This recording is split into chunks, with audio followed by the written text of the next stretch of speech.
Can you give us a life hack here? What's a good way to get out of a conversation with a chatty customer? I pretend like there's stairs behind the bar and I just start walking down. I gotta go into the basement and then I just lay on the ground until they can't see me. No, I'm just kidding. Okay. Gotta change a keg. Then you walk back up the stairs. Whoa, and then JD, you go. That was really good. That looked real.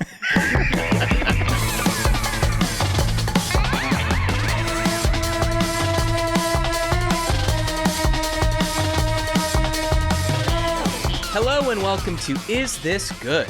The show where we boldly, conclusively, and scientifically decide what things in this big wide world are good. I'm Matt Austin, and with me, as always, is production powerhouse Jason Doyle. Hello.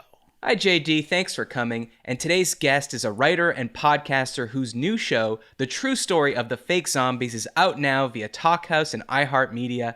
The 8-part pod was just named one of the best podcasts of the week in The Guardian, who called it, quote, a lively piece of pop history with a wild story behind it.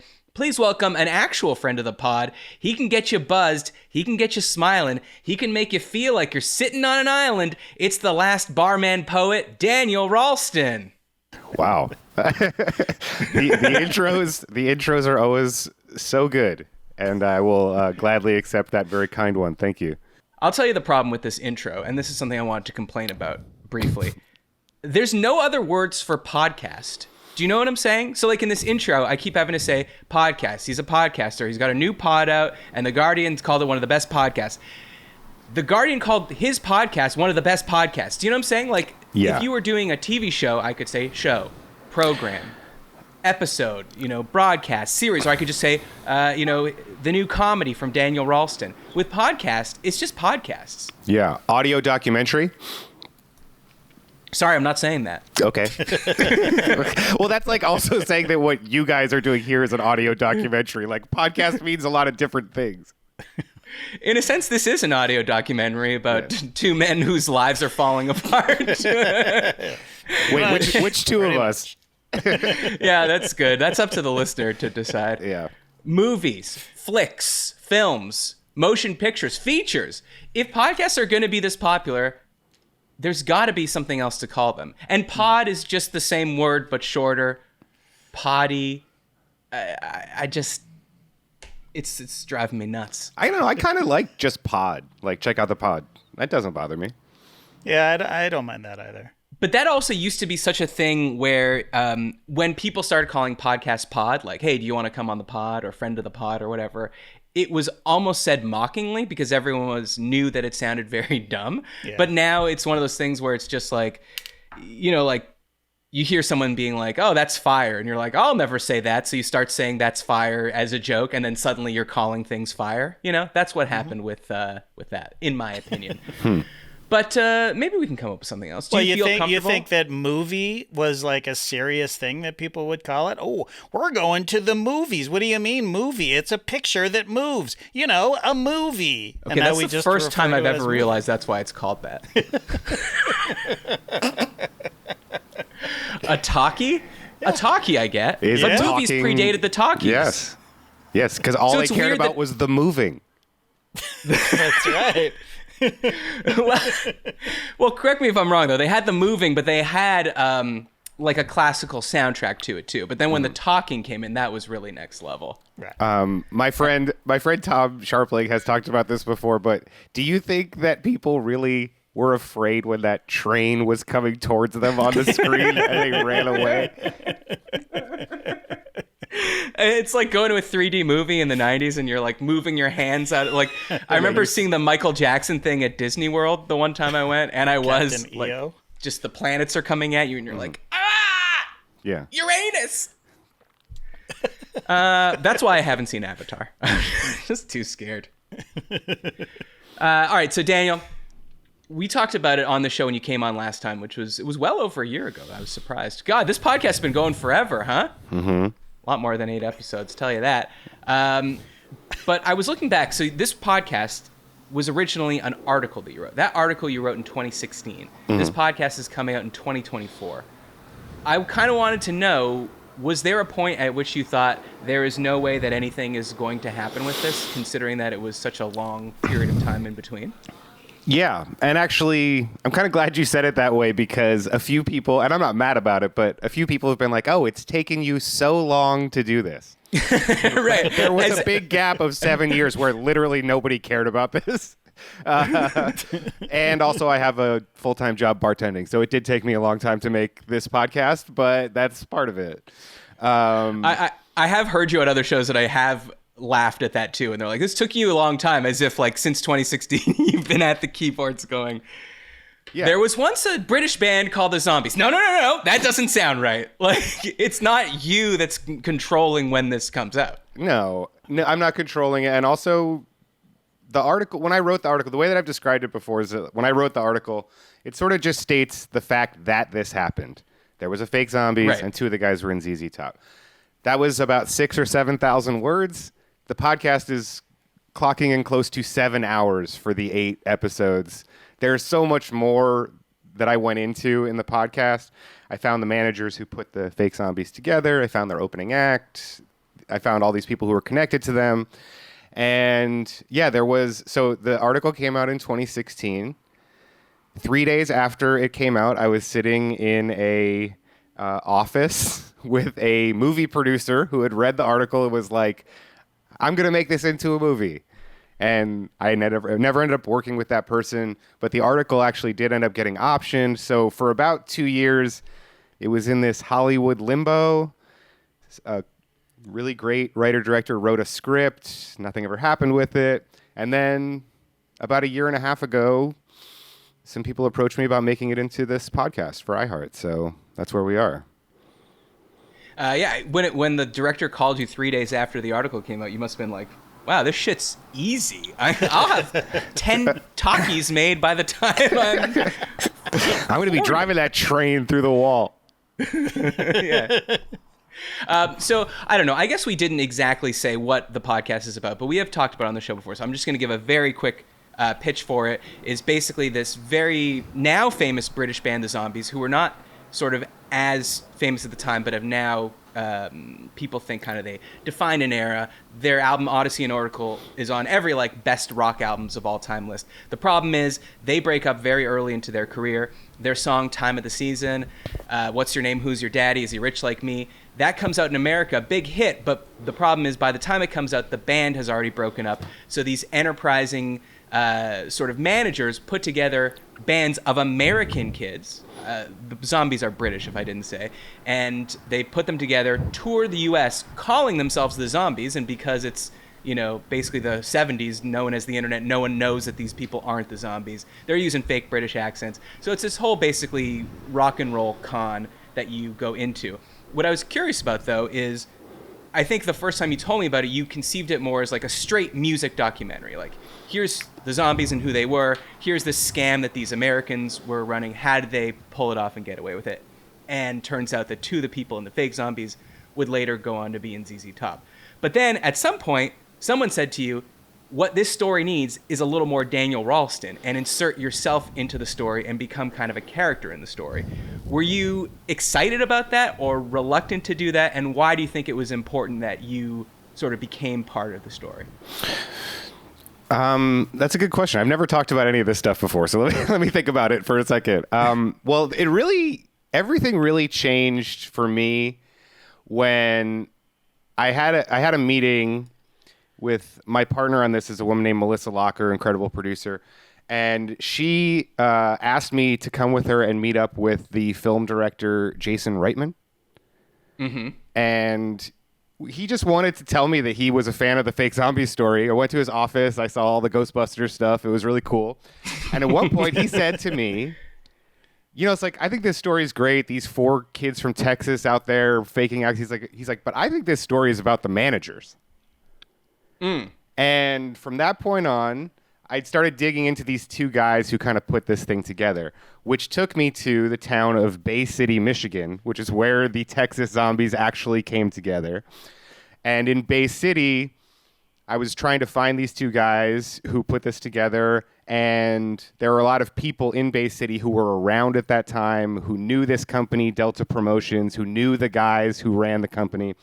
And in the second episode of the podcast, which just came out,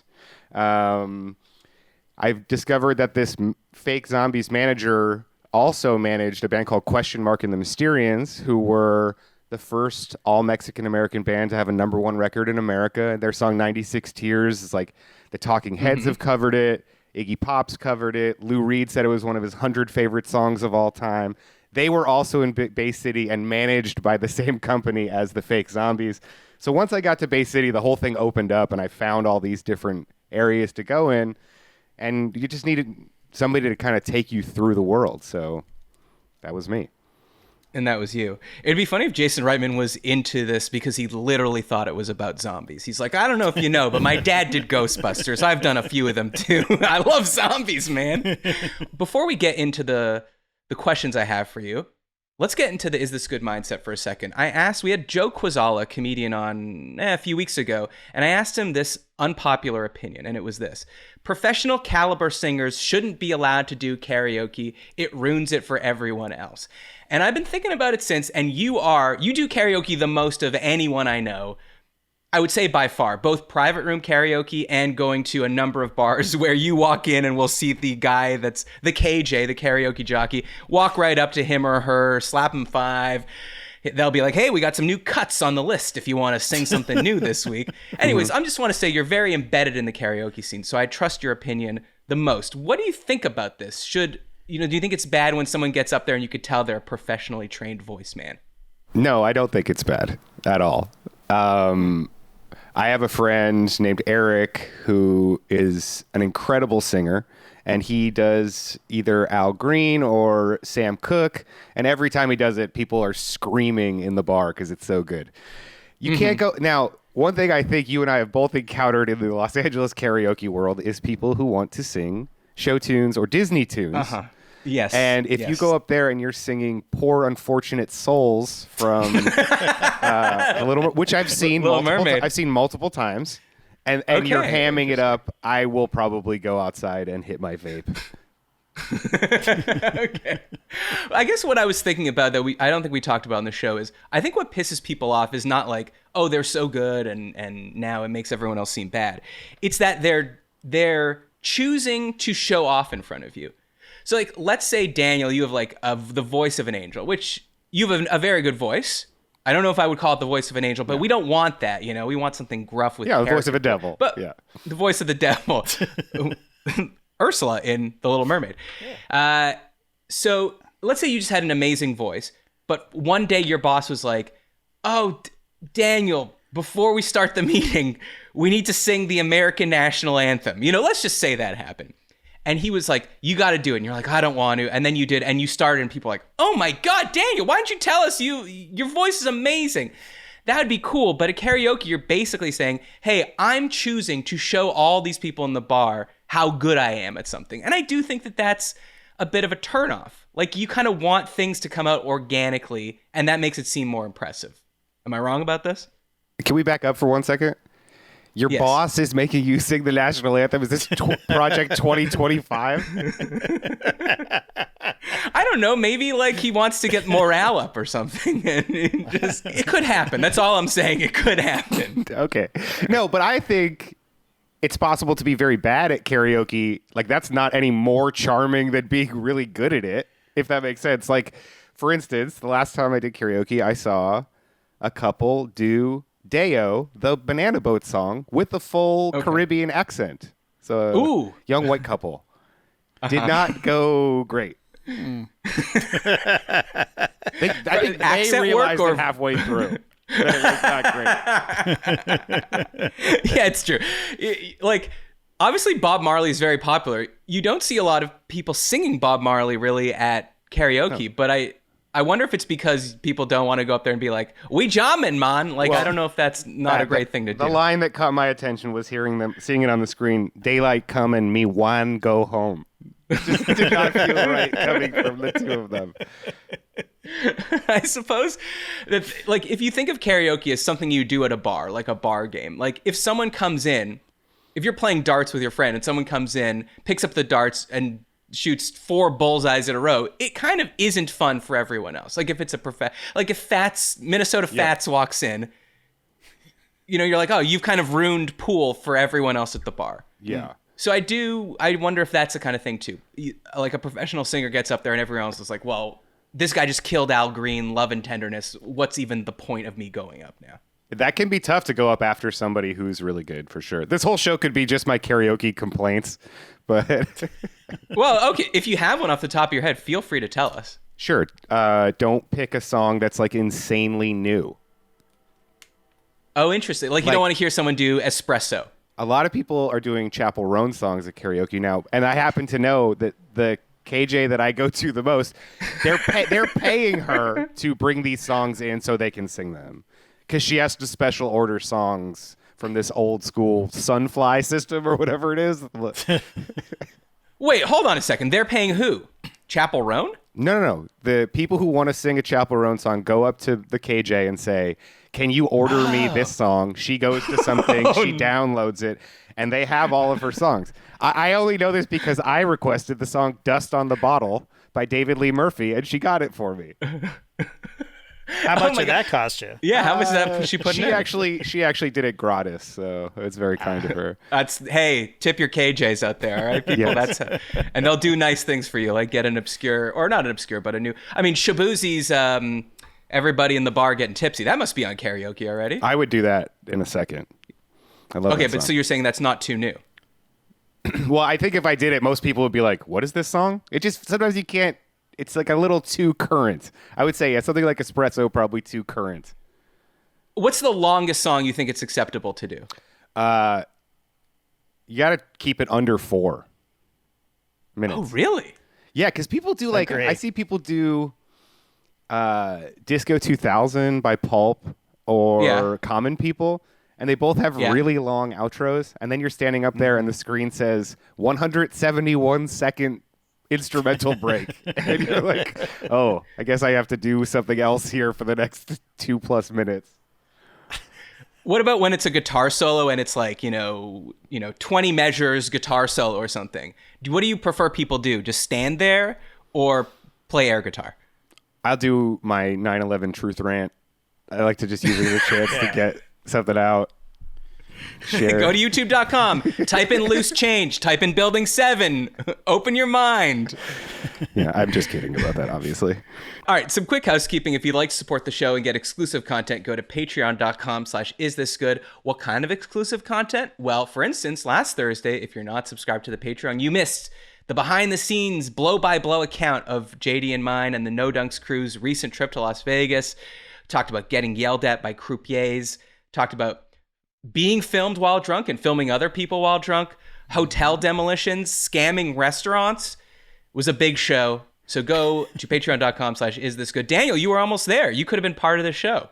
Well, and I am a Patreon, so I heard the episode, and it was great. So listen to it, obviously. Hey, I'm not sure I knew that. Thanks very much for supporting the show. Well, what am I Both supposed to by like? Was I paying supposed and to coming like send you a message after I subscribed and be like, all right, you owe me now? He's like, I'm like, I better cover the Chappell Roan charge that he's getting at the karaoke bar. Yeah. And of course, you could send topics to future shows to isthisgoodpod@gmail.com. All right, Daniel, the premise of the show, it's very simple. I give you a topic. You tell me if it's good. Ben M asks, fighting hair loss. Is this good? You might ask, why am I, a man, I'll take my hat off for a second, with a full head of hair, okay, asking another man, Daniel Ralston, with a voluminous mane, why am I asking him about going bald? Because we have the most to lose. Okay, we know what it's like to have Come on. beautiful, long, luscious locks. I mean, if you have locks like this, and I'll speak for myself, one of my best features, you think about what would it be like to go bald? What would I do? How hard would I fight it? So that's the question. Fighting hair loss, is this good? Daniel, is this anything you've ever even thought of? No. Okay. But should you fight it? I think there are several stages of baldness that look really good, and it's about committing to the one that works best for you, I think. What stages look good? What are you talking about? Like, okay, I'll give you an example. Like Ian MacKaye from Fugazi. He looks great bald. Okay. sort of have. But is he totally bald? No, he's he totally has bald. Well, they're always wearing the tiny fisherman's cap on top of the bald head. It's a little hard to gauge, but the receding hairline, I think it's just finding what works for you. I don't think you have to commit to shaving right away, but I certainly don't think I would ever go to the point of trying to fix it cosmetically or medically. Is that now, JD? What do you think? That's a privileged take from a man that might not ever have to worry about it. Yes, but also he's correct. Like, I'm losing my hair, but I'm of an age, and I've never medically tried to do anything about it. I did go with a shaved head for a few years there. Yeah, but whatever. But did you know, like, genetically you knew, what is it, your dad's dad or mom's dad or something like that? Yeah, I mean, well, I don't know.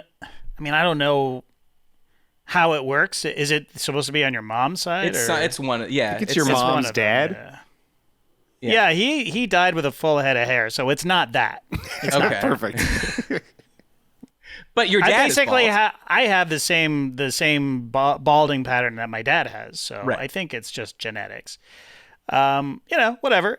My hair is thinning. It's hanging on by a thread, but I'm not taking minoxidil or anything like Propecia. that. Propecia, testosterone, none of that. Propecia is a very ironic drug because, like, people that are single and are balding are like, shit, I got to get on Propecia because I'm not going to be able to find a woman if I'm bald. So they take the Propecia to find the woman to then have sex with. But then the Propecia makes it so that you can't have sex. There's a perfect week crossover where you're fading off, and fading on.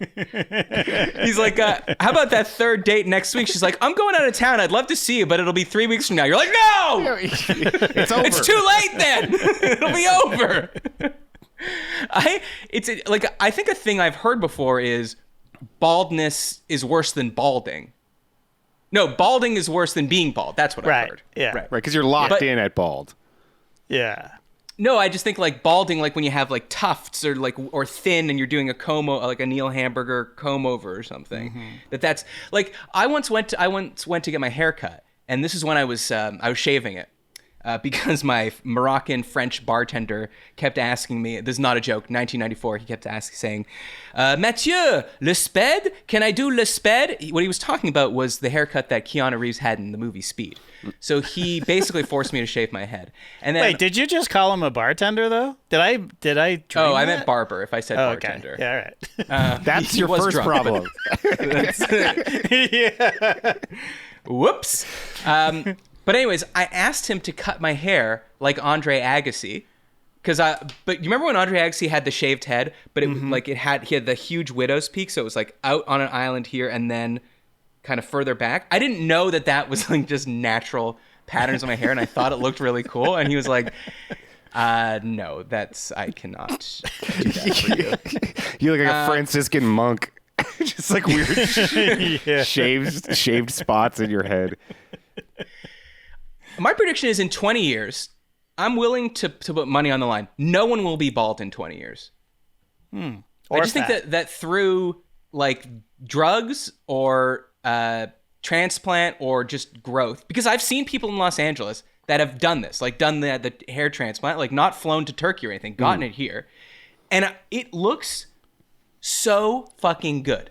It looks better than they were before. 20 years? 10 years? Or you want me to say 40? So you're telling me that in 20 years, Michael Jordan is going to be 80-year-old Michael Jordan is going to be walking around with a full head of hair. Okay. I guess what I'm saying is in 20 years, no one that goes bald in that time period will be bald. I'm not saying that Vin Diesel's gonna have a man bun. What I'm saying is that if you're 8 years old now, you will never be bald. Wow. So for our young listeners out there, that's something to look forward to.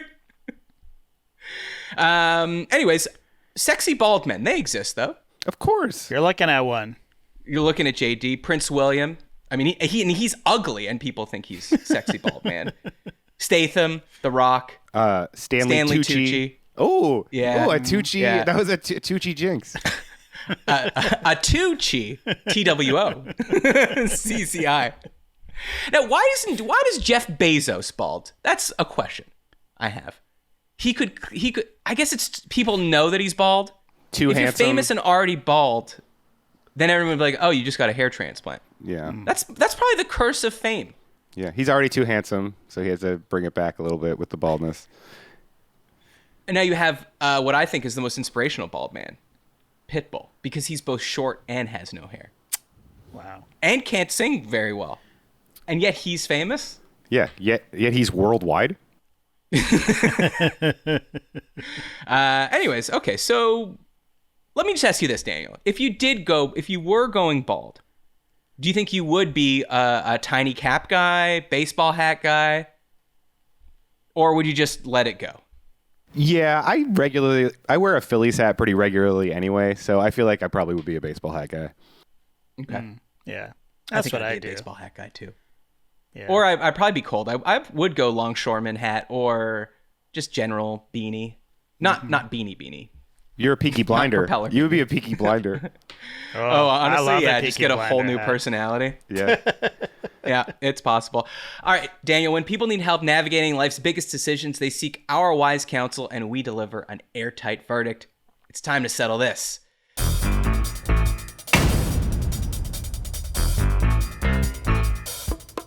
So today's Settle This, it does not come from a listener email, but it comes from an argument I saw on Twitter.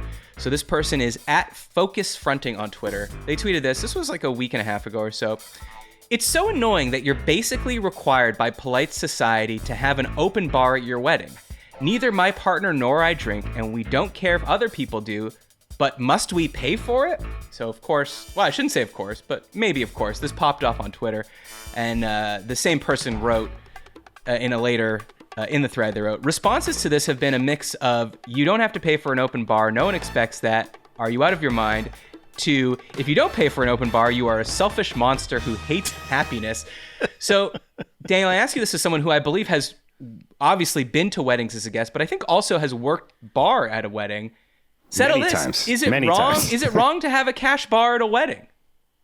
I would say if you're a couple or one person in the couple is kind of famously sober, Yeah. you know, like posting about recovery, things like this is the kind of thing I'd see sometimes in my feed. Then I think there's maybe an expectation that like, all right, they're probably not going to ply us with booze the whole time. But I think if you're having the standard, we're going to a church and then we're going to a hall and it's 150 people and there's no preconditioned thing. Yeah, I think you should at least provide beer and wine for free. Okay. Oh, interesting. Okay. And then you should offer cash bar for the cocktails or do beer, wine, and one signature cocktail that's pretty broad, like a margarita named after the bride or something like that. Okay. Especially if her name is Margarita. Yes. Or Marge. Then you Yeah. call it the Margarita.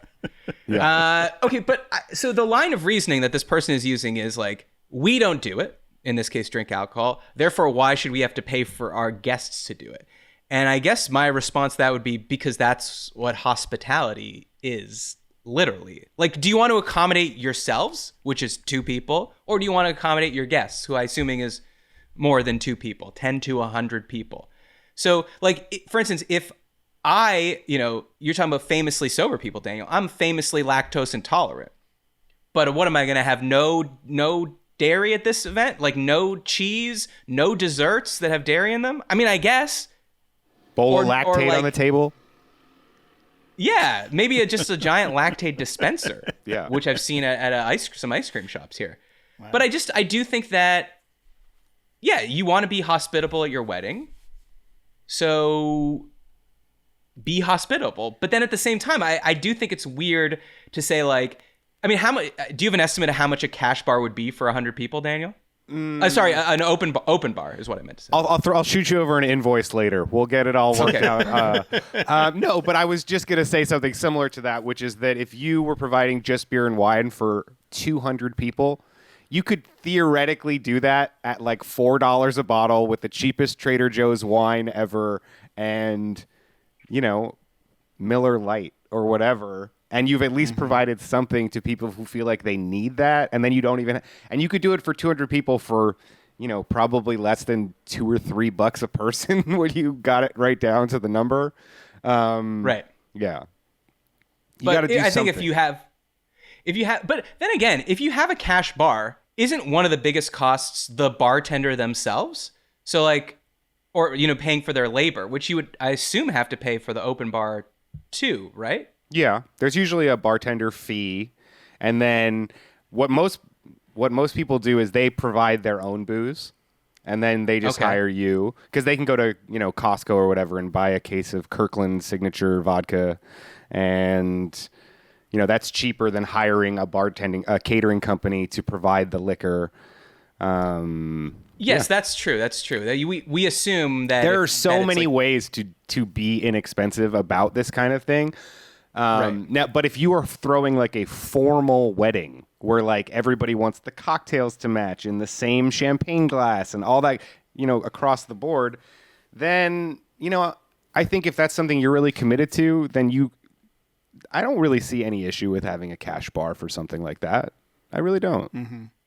Do people act differently at a cash bar versus an open bar in your experience? People act like animals at an open bar. I've literally had a situation where the bride will come up and say beforehand in the paperwork, it'll say, we're taking a half-hour break for the speeches from the parents. Stand in front of the bar for 5 minutes to let everybody know that the bar is closed. I'll go eat my lunch and I'll come back out and somebody will be taking bottles from behind the bar. They literally cannot wait the half hour to not drink. What do they stand in front of the bar with your arms crossed like a bouncer? That was their instructions? I'll do that just to kind of let people know as they come up to the bar, be like, sorry, we're going to be closed for a half hour. My apologies. We're not going to be here for the next 30 minutes for the speeches. And then people will just claw across and try to grab a bottle. See, because I would assume if I looked back and I was like, oh, the speeches start and I really want to drink, and I turned around and I saw you standing in front of the bar, I'd be like, wow, this guy loves love. He really wants to hear these speeches. Make sure he gets a good look at it. You think I don't listen to the speeches? Of course I do. JD, what did cash bar or open bar at your wedding? Well, we did the ultimate hack by having a wedding at an all-inclusive resort. So and you had the nerve to have a cash bar. And then we had a cash bar. You were just stealing from the resort. Yeah, exactly. No, we had an open bar, but everybody there was a guest of the hotel, so it didn't matter. That is a good hack. But if I was gonna get married again, and I was gonna, me personally, if I was gonna have a bar at my wedding, which I definitely would, it would absolutely be an open bar. But I would never, ever judge anybody. If I was going to a wedding and it was a cash bar, I'd be like, no problem. I don't think it's uncouth. I think it's whatever people are comfortable with. I think weddings are way too expensive as it is anyways. So I'm happy to pay for my my Miller Lite and Scotch on the rocks, and it's fine. It's totally fine. I mean, obviously it's fine, but you do know that people do complain about that. But I wouldn't. And like I said, if it was my wedding, it would be an open bar. Otherwise, like if you're a couple that you're two people who don't drink, then just don't have a bar at your wedding. Like we don't drink, so we're not having a bar. Sorry. Oh, and we're vegan, so all the food is vegan. Yeah. And we hate music. Well, but if they're vegan, they're at least going to smoke a joint with you outside. So you'll have that covered. Yeah, so. There is that. I don't know. A wedding is such a funny thing where it's like, every single piece of advice I've ever heard anyone give about a wedding is just remember, it's for you. It's for you. Don't do things because you feel like society is forcing you or because your mother-in-law says this. But then at the same time, like, if you really follow that to its end, you can end up with a real janky wedding. Yeah. And again, you're inviting people somewhere, so you are the host. So I don't know. You should be hospitable. Like, for instance, if you're like, we're vegan, so all the food's going to be vegan. Is it like that different than you being like, oh, you know what I've always wanted to do with my garage band that's never played publicly? We're going to be the music for tonight. You know what I mean? Like, we're going to live out all our dreams. We're a math rock band and enjoy dancing to our herky-jerky rhythms. Like, Yeah, I'm not. At some point, you have to think of the people you've invited. Right, and I'm not saying that everything that you just listed is absolutely a huge mistake, and you should never do any of that. But at the end of the day, it's their wedding. But as you say, it is for everybody else. I mean, how many brides have you ever talked to who don't eat a single thing at their own wedding? You know what I mean? Like they never do because. And what does the wedding planner tell you? At some point, just take a moment to yourself. Sneak away. Have your friend bring you a plate of food. But I don't know. People aren't following the advice, and that's why brides everywhere are falling over dead at their own weddings. But they're not dead. They're not dead. You could revive them pretty quick. Mm-hmm. Sorry, that got dark there for a second. Would this be insane? If you let's say you're like, we can't have a cash bar because we don't have the budget for it. So open bar. So because we don't have the budget. Is this insane? You take the money you were going to spend on the food, and it's just like a cash food, but an open bar. I honestly think people would be happier with that. Wow. Well, okay. Yeah, I guess you sort of. I'm thinking about like a wedding that maybe has like a taco truck pulling up. It would be weird to have to pay for the tacos, though, right? Sure, but I guess some people would say, they stroll up to the bar, like they're like, one Manhattan, please, and then they're like, that'll be $10. Some people also find it weird. Sure. Yeah, but everybody eats, not everybody drinks. Right, and if you really want to get into the weeds, Matt, like, do we have a point of purchase sales thing to take cards? Can we like these things all factor into it as well? Because people don't carry cash. Like people ask me behind the bar, like, can I Venmo you? Right. And can they? Of course. Yeah. Okay. So we'll just Venmo at the taco truck. It's not. We have the technology for it. And by the way, if you're providing booze but not food, that is a fucking disaster. Oh, that's true. That is an absolute you'll probably get sued disaster. for that. And actually, I have a better idea. What if we just charge for the cups? They can have the booze for free, but if you want a cup, it's $20. We'll pour it straight. Otherwise, it's a shot right out of the body. Yeah. Okay. Or we spend the money on the open bar. You convince me we need food for free, but the music, it's just a jukebox. You got to put a quarter in it. Okay. I don't hate that. These are all I don't hate possibilities. that. Yeah. All right. Daniel, it's time for unpopular opinions.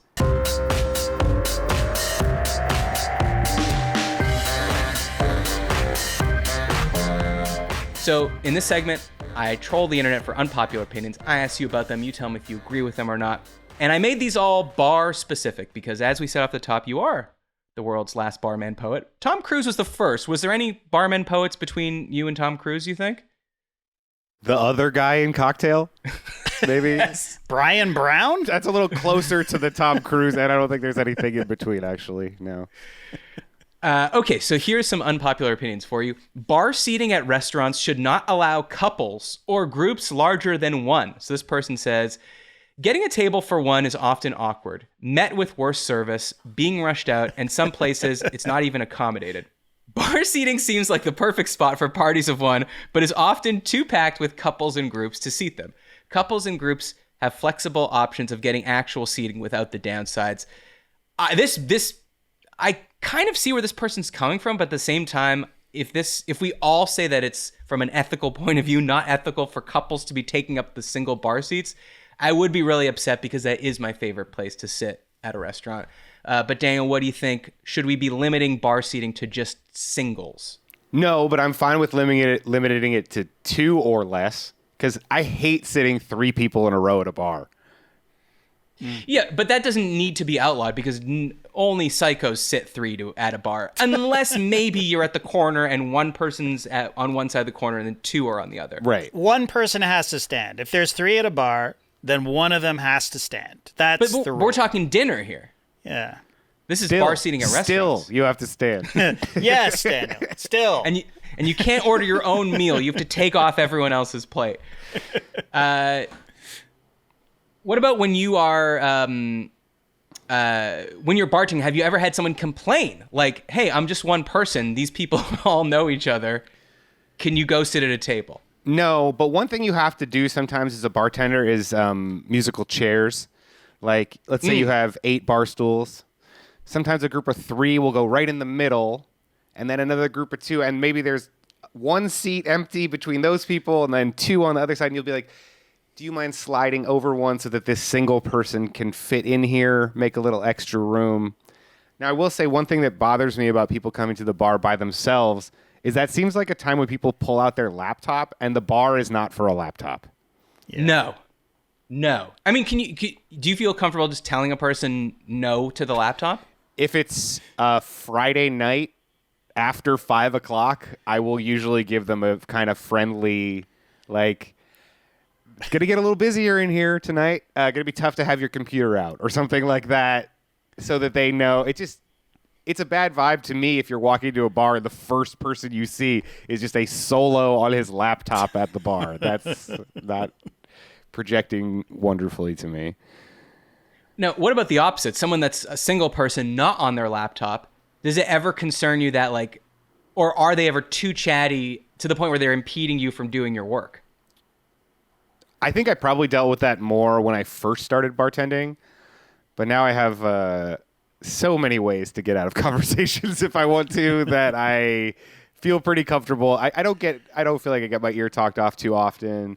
And, you know, we live in Los Angeles. It's an interesting city. I'd say 50% of the time when people are talking at me too much, I'm usually at least pretty interested in what they have to say. Can you give us a life hack here? What's a good way to get out of a conversation with a chatty customer? I pretend like there's stairs behind the bar and I just start walking down. I got to go into the basement and then I just lay on the ground until they can't see me. No, I'm just kidding. Okay. Gotta change a keg. Then you walk back up the stairs. Whoa, and then JD, you go. That was really good. That looked real. I was like, oh, he's going down the escalator. Okay, cool. I was gonna say, yeah, when you come back up with the keg, though, you do the elevator move. Like, sorry, it was really heavy. I couldn't carry it all the way up the stairs. Yeah. No, I think a hack is more just like, and this is speaking specifically to my other bartenders out there. I don't know. I need to go check on something in the kitchen. I need to take these plates back. I'm out of giant ice cubes. There's always something that can be done. I need to go monogram the ice cubes again. Yes. Okay, Daniel, you're not gonna like this next one. This one is basically, it's two different ones, but I'll read you this one. Again, you're gonna hate this. Blindly tipping every bartender 20% is stupid. So this person says, I think you should take into account the actual amount of work that was done and the price of the food or drinks when deciding how much to give. For instance, if you're at a high-end bar with overpriced drinks and you are a group of, let's say, 10 people, and you order a round of Patron, and that costs you $100+, should I really give this person $20+ for the 30 seconds it took them to flip a bottle over and pour the 10 shots? Fuck no. It's not the customer's fault that the bar you work at charges outrageous sums for liquor. On the other hand, if you take the same situation and order signature cocktails, it may be a very elaborate and time-consuming process. So in this case, I would factor that in and tip more. I just think default 20% is ridiculous. It used to be 15 to 20% for great service. Now it seems the expectation is 20. And then, a similar one, which is, there's no reason to tip a bartender if all you get is a can or bottle of beer. And the person says, basically, they're turning around, opening it for you. And this person says, I would do that myself if I was allowed to. Sure. So, how do you feel about this? I guess first start with, do you think that the amount of work you're doing should factor in? Matt, yeah, start with this. Can I just tell those people to get fucked? You should tip a bartender no matter what. The bartender does not set the price in the bar. He works there. Mm-hmm. And, right. To ensure proper service, tips. That's what a tip is. So if what I'm supposed to do is open your beer for you and it costs $1 more than you think it should, do not take that out on me, the bartender. That's what I would say. I do encounter this kind of often, which is everything is more expensive now. And people who don't go out to drink very often might get a margarita, and when the bill comes, depending on if I'm working a party or whatever, bill might be $16. And they'll go, a $16 margarita? I'm like, yeah. I'd say that's cheap. It is now in Los Angeles. It is. Yeah. But at the same time, they will then put a line through the tip thing because they think they're getting ripped off. And that certainly has nothing to do with me as the bartender. I have no choice of what anybody's setting the price at, even though I agree that's actually not a terrible price right now. But... yeah, I think that's sort of where I land on it, is just Don't take it out on a person. If somebody's pouring me 10 shots versus 10 signature cocktails, it doesn't move the needle that much for me. I'm more of a 20% across the board person, or more because of the brotherhood and sisterhood of bartenders, where I can't leave a bad tip. Otherwise, I will die. I'm still in the brotherhood, Daniel. I haven't tended bar in 20 years, and I'm still in the brotherhood. I can't not tip. But it did occur to me, we were staying at the Vidara a couple weeks ago in Vegas, and I tipped $13 on $60 tab that was 3 drinks, okay? Yeah. And then I realized I had left a $5 bill for the maid in the room, who's Right. like cleaning the room. Yeah. Yes. Yeah. So there is like definitely an imbalance. So the point of, cracking open a beer as opposed to other services rendered, it's a little out of whack in that sense, but I can't help myself. I have to tip 20%. But if we were trying to litigate every person we interact with constantly, it would be tough. Like if I was like getting off a plane, I'm like, I should tip the pilot. Yeah. I'm just like not gonna, it's like everything is different. Oh, he's getting a 50% tip. Right. I mean, the flight attendants for sure. I mean, you asked the flight attendant, is the pilot on salary or does he work off tips? Yeah, we pool our tips. He's hourly to health insurance. If so, his patter was just beautiful, and I'd like to tip him. Obviously, Daniel, like this idea of people penalizing bartenders or servers because prices have shot up, since the pandemic. That's insane. Like, that's obviously not their fault. But I just to play devil's advocate with this person, I have always wondered, for instance, if I order from you a bottle of wine at the bar, and that bottle of wine is, $50, you will print the bill and it will have the tip line. And in my head, I'll go 5 times 2 is 10. And so I'll leave $100 on that. No, what am I talking? $10. $100. $10. Your big problem is that you tip 200%. That is actually gonna kill you in the long run. I promise you. I have a long list of restaurants. I have a long list of restaurants to go through that I've eaten at recently and asked for my money back. But then I get the $100 bottle of wine. It's no different. You're going to the same fridge to grab it, and it takes you the same amount of time to open it if you are opening it. So why is that tip double? If it's just a bottle of wine, I don't think you have to tip that much. If you are going to a bar with your partner and you say, we're going to split a bottle of wine, I think you could leave $5 on that. You get nothing else. But once you add any food or anything like that to it, then I think you do factor the bottle price into that tip. Because they're providing a greater service.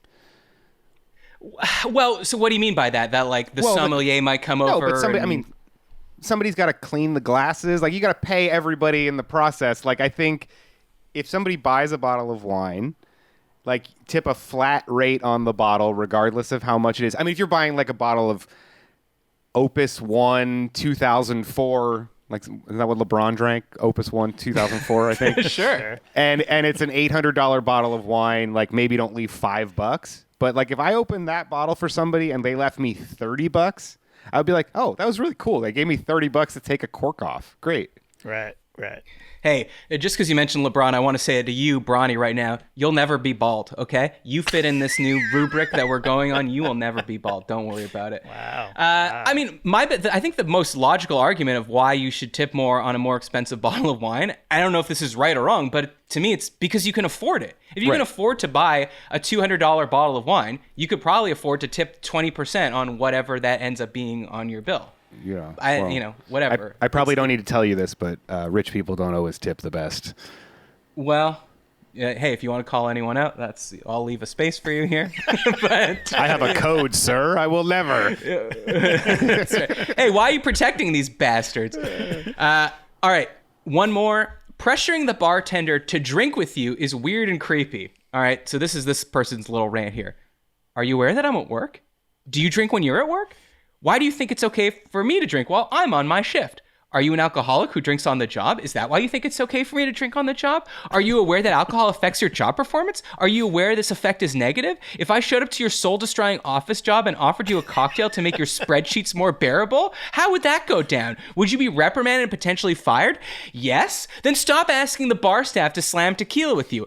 I am working. I can't drink alcohol because I am at work. This person seems very cool. It's very I don't come down to where you work energy, but Slap the drink out of your mouth. it slapped the drink out of your mouth. Daniel, do you ever do this? If I'm at the bar, I say, hey, tequila for me and my girl, and hey, why don't you have one too, bartender? Well, there's like I think a logical fallacy in that person's email. Which, is that what it was, or whatever you just read? No, this is from Reddit. Okay, good. Yeah, I think the logical fallacy is that like JD, you can attest, most people who work in a bar, they want to drink. That's not me. I'm not a big drinker at all. Matt, I think I have like 2 beers and I want to fall asleep. I'm not a huge drinker, but like a lot of people who work in restaurants are like there to party. So if somebody's offering them a drink, they're not going to be like, "How dare you, sir? I'm not going to be able to operate the Toast POS system."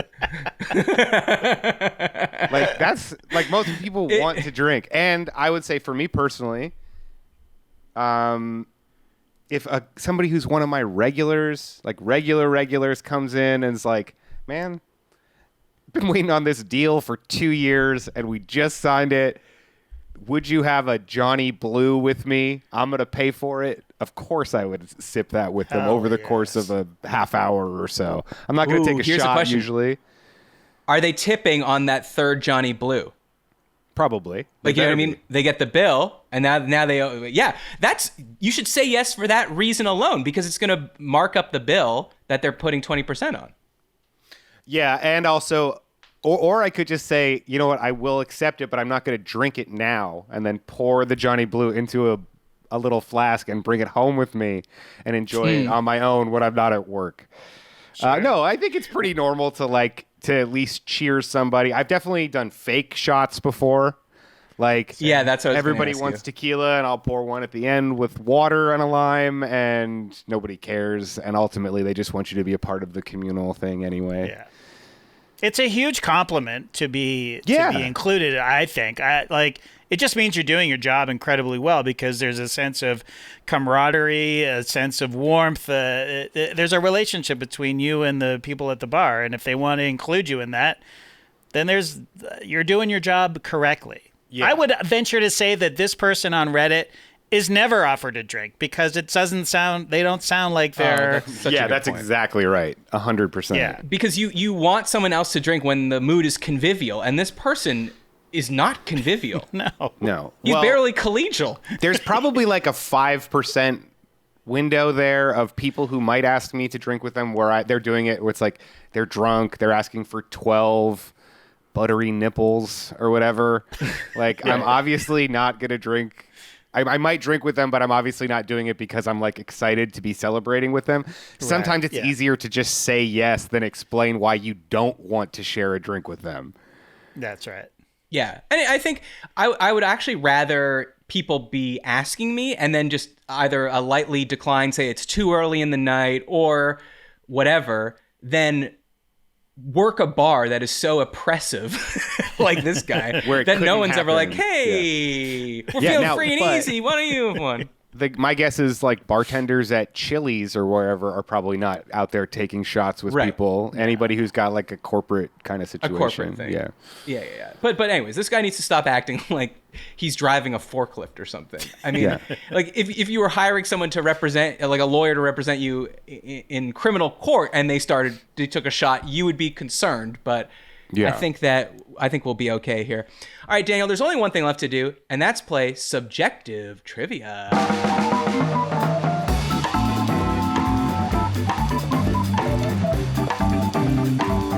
So, subjective trivia is just like regular trivia, except only I know the answer, except, and this is rare, we have done it before, but big honor for you, Daniel.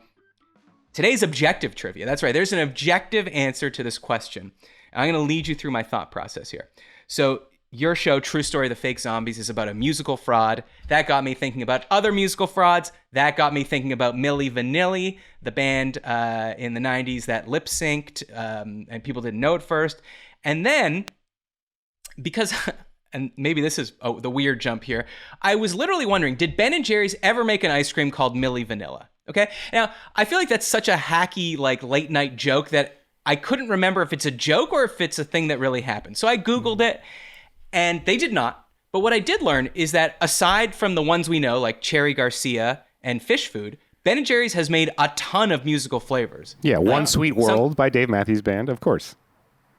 Well, is that one true? One Sweet World, WHIRLED. Oh, okay. And yes, it is real. Okay, well then you're going to do great at this. So today's question is, which of these is not an actual music-inspired Ben & Jerry's ice cream flavor? Okay, here are your choices. Copy that. If I Had a Million Flavors. Okay, of course, that's a Bare Naked Ladies. How are you spelling flavors, please? Oh, great question. It's a pass. U. I'll pass on that. Pass on that. I'm going to pass on that. If I Had a Million Flavors. Goodbye, Yellow Brickle Road. Okay? Okay. Elton John. Greetings from Raspberry Tart. Okay. Bruce Springsteen. Imagine World Peace. Now this does have the world, like you said, Daniel. This is a John Lennon one. Imagine World Peace. And I'm trying to pick the one that's made up. The one that's not real. Okay. The John Lennon one I feel like is real. Yeah. Okay. You can consult with JD. He does not know the answer. Can you run through them one more time? Would that be okay? If I Had a Million Flavors. If I Had a Million Flavors, yeah. Yeah. Goodbye, Yellow Brickle Road. Greetings from Raspberry Tart. Imagine World Peace. JD, first instinct? Okay, I think I agree with you that John Lennon is definitely one of them. I don't really have a read on the others except the Million Flavors. What does that mean exactly? 100%. There's too many things. Too many flavors. There's too many flavors. Yeah. Can I give you my thoughts on the Elton John one? Mm-hmm. Yes. Goodbye, Yellow Brickle Road. Is that what it is? Yes. Isn't Brickle like a 1870s ice cream flavor? Is anybody trying to remarket Brickle, butter Brickle to the... And then the third one, the Springsteen one, is actually the one I'm leaning towards being fake because I'm a huge Bruce Springsteen fan and I feel like I would know if he had a Ben & Jerry's flavor. Yeah. I will say all of these are like limited edition ones from what I could tell. Like I don't think any of these currently exist. And these are all one Ben & is Jerry's. never There's not like existed. some weird Canadian ice cream company making the Bare Naked Ladies one. Yeah, Chapman's. Gord and Ron's ice cream or whatever. Hoser Head ice cream. No. These are all BJ's. Then I think the Bare Naked Ladies one is the fake one. I really do. Okay. I think so too. Okay. Interesting. I thought you were gonna say when you were talking about the Elton John one, because first of all, what is Brickle? I don't know. But yeah, 'cause it's not brittle, right? It's not peanut brittle. It's something different. They sound the same, but why are they similar? I might say Elton John is not American. No. Bruce Springsteen's American. Yeah. Right. Then again, Bare Naked Ladies are Canadian, but did have some, whatever. I was going to say they had hits in America, but obviously so did Elton John. They did a Bruce Greetings from Raspberry Tart, very small run to benefit like a food bank or something like that. It seems consistent with him. But now, I think the Bare Naked Ladies one is fake. Okay. Well, anyways, you guys both agreed. So Bare Naked Ladies' final answer. Unfortunately, you're wrong. It's Greetings from Raspberry Tart. You should have gone with your gut. Shit. I was, Okay, some other ones I was going to use as fake. Dough cone for creamy, but I thought that was too weird. I barely even got that one. Freezer. That's a Weezer ice cream. Okay. Yeah, but people don't want to associate I don't know, freezer. It's like that's not what's appealing about ice cream. That's what everyone loves about ice cream. It's in the freezer. All right. Well, thanks for playing. No Oasis one? No Oasis. You'll have to think of an Oasis one for next time. Yes. Damn! I paused too long. Now I have to think of one. Okay, I'll come up with one by the end of the show. While I'm thinking, why don't you tell people where they could find you and where they can find the true story of the fake zombies? You can find the true story of the fake zombies on iHeart Podcast Network, Spotify, Apple Music, all of the places, and wherever you get your podcasts. That's what everybody wants you to say. Wherever you get your podcasts. See how many times you have to say podcasts? I should mention that on my my X account, Daniel Ralston, and my Instagram account, Daniel W. Ralston, I've been posting behind the scenes stuff from the fake zombies, cool pictures of the guys when they were, out on tour as teenagers and kind of back behind the scenes ephemera. So you can find that stuff there. Perfect. Digsy's Diner. That's all I came up with. I can't come up with one. Don't fudge back in anger. I don't know what to do. I don't know. I mean, surely there's something with Champagne Supernova we could do. We know what's going to happen. You're going to text me at 10:13 tonight with the perfect Oasis ice cream flavor. Okay, if you've got a good Oasis ice cream flavor, send them in to me. I'll compile them and I'll put them on Instagram. How about that? Or maybe I'll put them on Patreon if I'm feeling like a dickhead. Yeah. But go to patreon.com/isthisgood. That's where you can find all Oasis ice cream flavors and our exclusive shows like the recap of Vegas that I told you about. If you have topics, email us at isthisgoodpod@gmail.com. Thanks for listening. Thanks so much to Daniel for coming on. Go listen to the true story of the fake zombies. Thanks in advance for leaving a 5-star review. Hey, both for this show and for True Story. You got any reviews on it on Apple Podcasts yet? You checked those? I'm going to be completely straight with you. I haven't looked. Okay, I'm going to leave one right now. Apparently it's good for the algo. For everyone, I'm Matt Austin, and this was good. Daniel, if you have something more to say, you could say it right now. I don't care about the ratings. Just tell your friends about the show. Perfect. We'll see you next week.